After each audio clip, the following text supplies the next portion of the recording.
Hello everyone, welcome to IMPRINT IS. I'm Varun Kular, and today we're looking at the Indian Express and the Hindu Daily News Discovery for 2nd December, that is Sunday, right?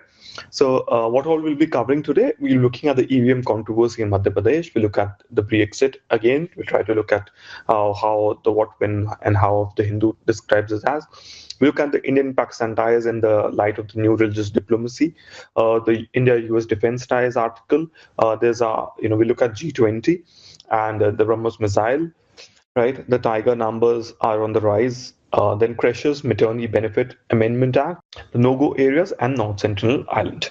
Okay, so first look at GS2, polity, governance, and higher-related issues. So the first issue and the one of the recurring ones has been the EVM issue, and there's a question which has also come in UPSC mains this year. I posted the solution on the Telegram group and also on our YouTube channel. Please go through that as well. All right, but let's first just go through what has happened.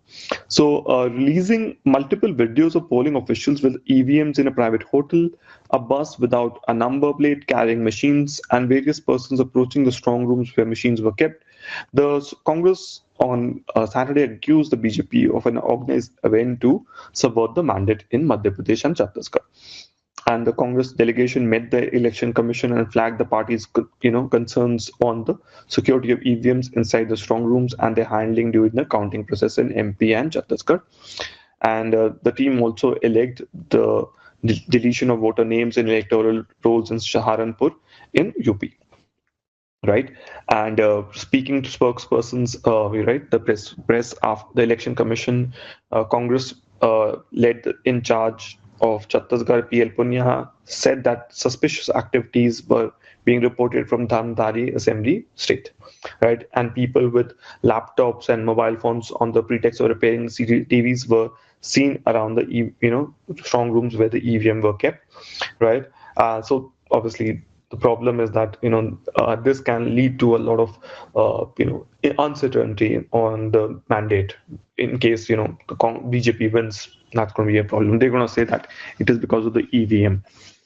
Now, what they're saying is there's given four views on how this can actually be corrected. He says, kindly allow representatives of political parties while transporting EVMs to centers from strong rooms. So this is the first demand they have.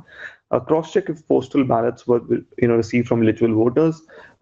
Review conduct of top officials in three districts, that is Rajasthangaon, Kondagaon, and Bilaspur, and initiate second round of counting only after completing the first count. So this is what they're saying.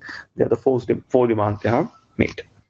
Okay, and let's look at Brexit. The road. How it's saying that the road ahead is going to be very, very hard. Why is it saying so?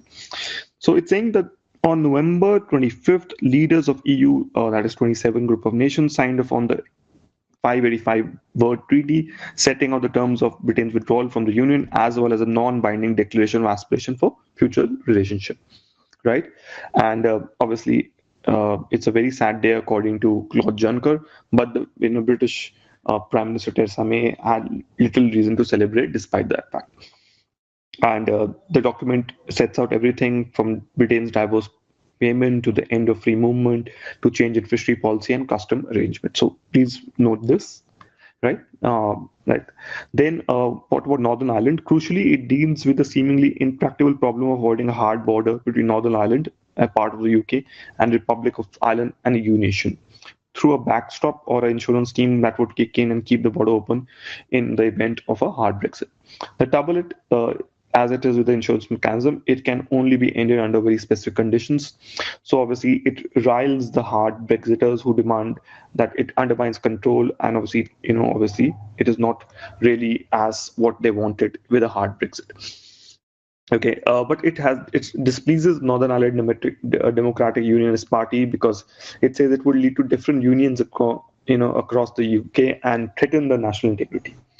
So Labour Party opposes the deal on the grounds it failed 6 tests, including providing the exact same benefits as the Britain has as a member of Single Market and Customs Union.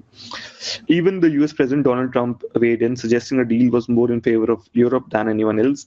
May has insisted it is the best deal on offer, though her threat that voting it down would take retain to square one is being largely being ignored by the MP. So you can't go back, and everybody is saying maybe it is not what Britishers wanted. Okay, so what can happen now? The question is, will there be a hard Brexit because the House of, Commons might not, accept it, right? Could it delay, or there'll be a second referendum, right? So there's been a lot of mixed signals, right? And a lot of people want a no deal exit, right? Why? Because they say that that would basically lead to a much more favorable political outcome for them. And then there are obviously certain voices like Dominic Raab, who recently suggested that leaving the EU on the current deal would be worse than remaining on EU on current terms, right? So uh, Ms. Theresa May has sought support from business and public with limited success, that only 19% of the voters backed the deal, while business is particularly concerned with immigration regime, arrangements, the end of free movement, the focus on highly skilled workers. So obviously there's huge permutations. And remember, a lot of companies have already shifted, right, to Frankfurt, that the financial firms, that is. Okay, then India-Pakistan ties beyond Kartarpur. So now very interesting. We have something known as a religious diplomacy. So in this religious diplomacy, what is this, right? In a year, if all goes to plan, the dusty roads leading to Kartarpur Shrine in Punjab's Narowal province would be transformed into a bustling network of tourists and pilgrims. And in this town by the river Ravi, the founder of Guru Nanak spent his last 18 years. After 1947, Sikhs in India have lost access to it, while large group traveled to traveled to the Nanak's birthplace, Nanka Sahib, where he began preaching. Very few have been able to basically visit the remotely positioned shrine just 4 kilometers from the border, right? So at present, the journey from the closest town of Dera Baba Nanak just takes 200 kilometers on a circuitous route towards the Wagah Atari border. And obviously, there have been countless negotiations and demands and requests by the Sikh community, right, to open right this access from the Dera Baba Nanak and creating a pilgrim corridor. So what happened was in August this year, when Pakistan Army Chief General Bajwa went up to Congress leader and former cricketer Navjot Singh Sidhu at swearing ceremony of Prime Minister Imran Khan, told him the proposal was being considered, and India received the first assurance on this issue. And India has also committed to building its end of the 2 kilometer four-lane highway from Baba Nanak to the border. And obviously, this is supposed to be completed by 23rd of November 2019. Okay, now the questions is obviously, remember that, the decision was basically conveyed by its military, leadership and not the political one to accept the request from India for the corridor. Now, obviously, India doesn't understand a lot of ways that, Pakistan is not ruled by the political establishment, but by the military one. And somehow that has been the failure of Indian, did not try to talk to the Pakistan politicians instead of the Pakistani army. Right. So the problem is going to be that, there are a lot of terror groups. There is appearance of organizations, posters and gurdwaras in Pakistan calling for referendum in 2020 for a separate state of Khalistan, right? To whether it is a hidden motive to radicalize pilgrims, right? And the central government obviously has to cater to a domestic constituency. It has an alliance with the Shiromani Akali Dal, right?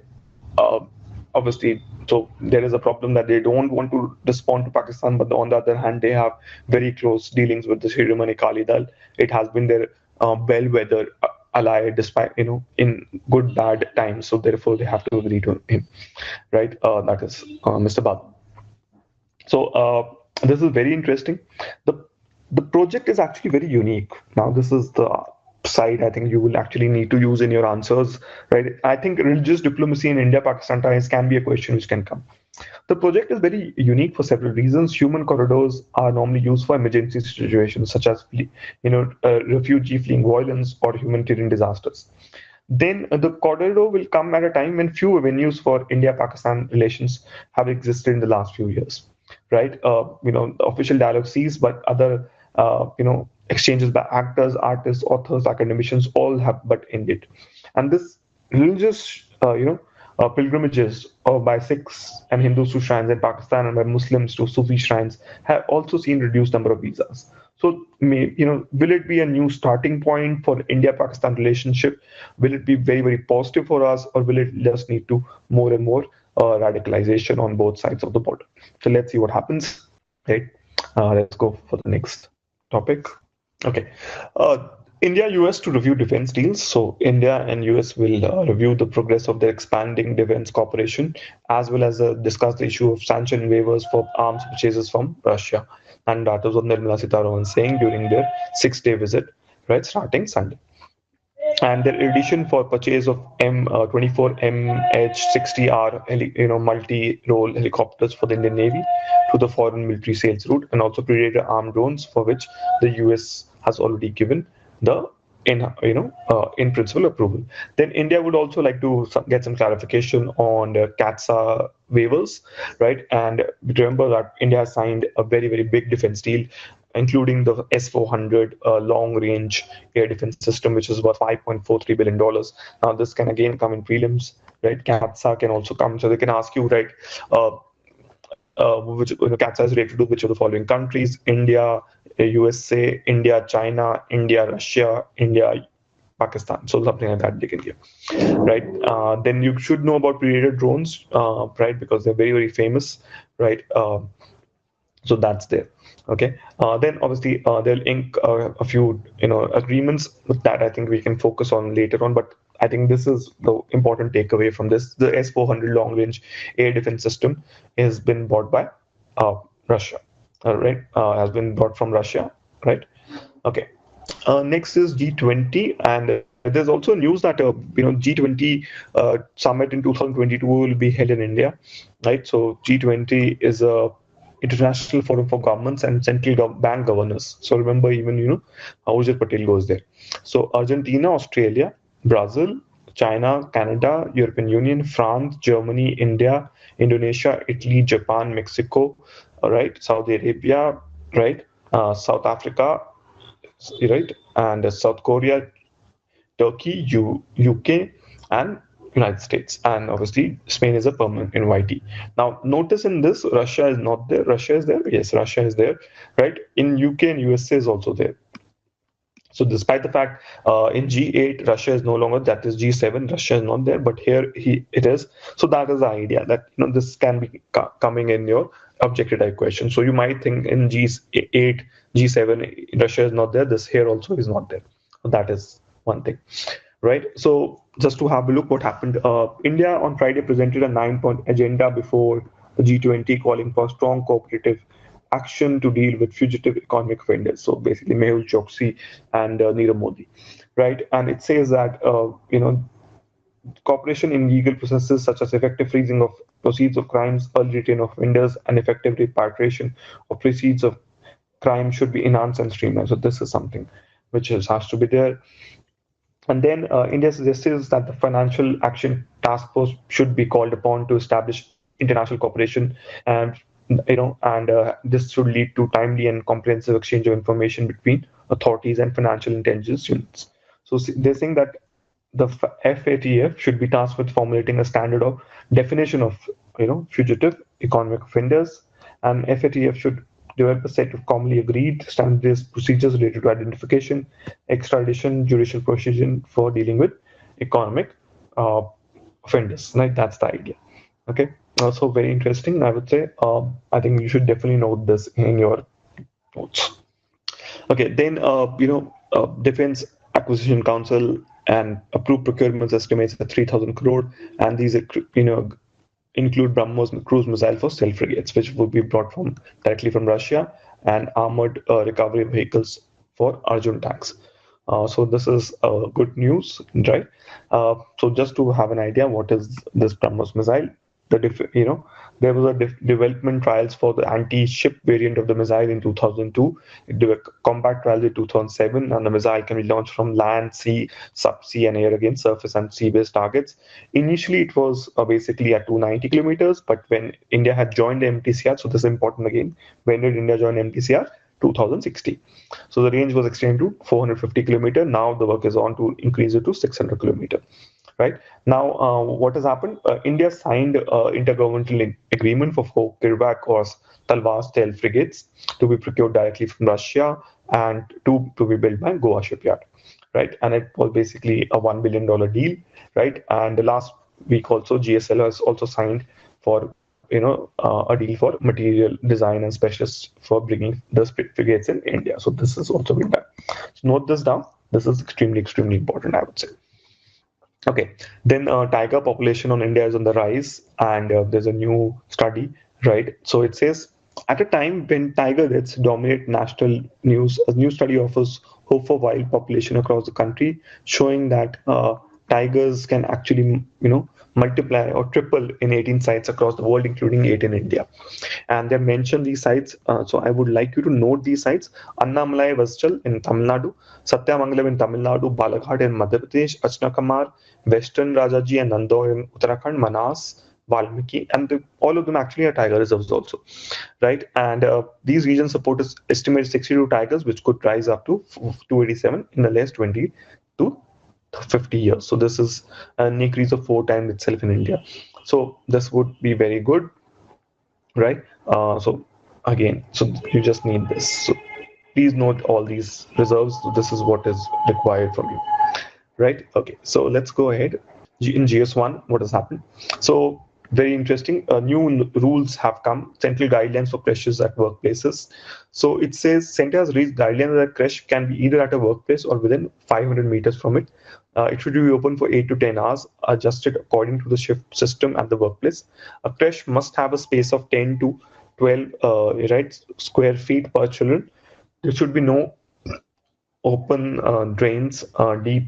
There should be no right safe unsafe places such as open drains, deep and large pits, garbage bins near the center. It should have at least one guard who should have gone through police verification, one supervisor per creche, trained workers for every 10 children under 3, and for 20 children above 3, along with the helper. Creche staff should be paid at least minimum wages. So this basically is under the Parliament's act which passed in March this year. That is the Maternity Benefit Amendment Act, which enhanced the paid maternity leave from a 12 to 26 weeks. So this has right. So the please note this. This can actually come in objective type question as well. Okay, and also please, if you get time, please go through the Maternity Benefit Amendment Act 2017 if you can. Right. Okay. Then in Andaman's tribals and no-go areas, so obviously remember that we have the death of John Allen Chow, American visitor on North Sentinel Island, right? And it has basically turned the international spotlight on this 60 square kilometer piece of land in the Andamans, right? And these are one of the last uncontacted island dwelling groups, the Sentinelese, and they've basically inspired awe and scientific curiosity as they continue to live as a hunter-gatherer. Right. So just to have an idea, how many Sentinelese are there? The estimated population of Sentinelese of 50 individuals, but no accurate census has been made. Right. So that is one more thing. Right. And there have been after the 2004 tsunami, right? Many feared for the population of the island, but it said that the island did survive. So just to have an idea, when did they reach the island? So research scholars on the basis of genetic pointers suggested that the earliest settlers in the Andamans came from basically 35,000 years ago, and basically they would have been descendants of the earliest humans to migrate out of the African continents. How did they cross the seas? That's one of the questions. So the basically is the scholars theorize that during the ice ages, when the sea level is considerably lower, it could have been possible to walk around land bridges or shallow waters in crude canoes from the Sumatra, Malay, or Burma coast, which are not far from the extreme tips, right? And according to researchers, there are 13 linguistically defined groups among the inhabitants. Right before the Britishers turned up and made a penal colony in Port Pirie in 1858. And what happened was, because of the Britishers coming in, there was exposure to disease and social disruption, basically decimated the local population. Only, the Jarawa, the Onge, the Sentinelese survived that phase, right? While the Great Andamanese were decimated in conflict with the Britishers. Okay, but a small number of Andamanese do survive in reservation with government help.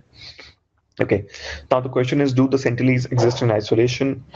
They're fiercely hostile. They, are unique survivors on a small forested land for thousands of years, and they have continued their existence without many attempts to reach out to the modern world. Right. So the Anthropological Survey of India conducted expedition to make contact with the groups from the 1970s, led by anthropologist T.N. Pandit. Right, on some trips, Onge tribe joined the visitors to gain the friendship of the Sentinelese, right, and A. Justin, right. There was initial hostility and threat to shoot arrows, but Sentinelese accepted gifts like coconut, red lion ribbons, plastic buckets, and even hogs, and they showed no signs of unfriendliness by the time contacts attempts were abandoned, right, and they even took gifts. Now, what are the threats they face? Obviously, there's no, obviously real contact with modernity. They can't speak from outside, right? And whenever the other groups have made contact with outside, it has a destructive impact on them. And Sentinelese have so far escaped the disease and disruption that overtook the others, right? And but obviously they now face a threat of poaching. Intruders often fish in the waters around the island, and 11 of them were caught in 2012 itself. Okay, and after 2 years, what happened was the coral reefs around the islands had become visible after tsunami. So poachers actually went from Port Blair to this island, but they were killed. But what actually, resulted in this problem is this: in August, the center relaxed the restricted area permit system to boost tourism and enable foreigners to visit 29 islands. And what has happened is that this included the North Sentinel Island. And this, the National Commission of Scheduled Tribe has called for review of this. So it was just bad decision making by our bureaucracy that this led to the death of this American visitor. Right. So the imprint answer writing challenge, this is the UPSC question. So the question was, in light of recent controversy regarding the use of EVMs, what are the challenges before the Election Commission of India to ensure the trustworthiness of elections in India? And I think this is a beautiful question. In case you're looking for the solution, right, we have solved this question before, right? I posted the link as well on our Telegram group. Right? Do go through this. Just search for Imprint IS on Telegram. You should find us. In case you can't call, you can message on our number 6280-187-919. Please do like, comment, and share, right, our channel. And do subscribe to our channel if you're watching this, right? It will encourage us a lot. Thank you so much.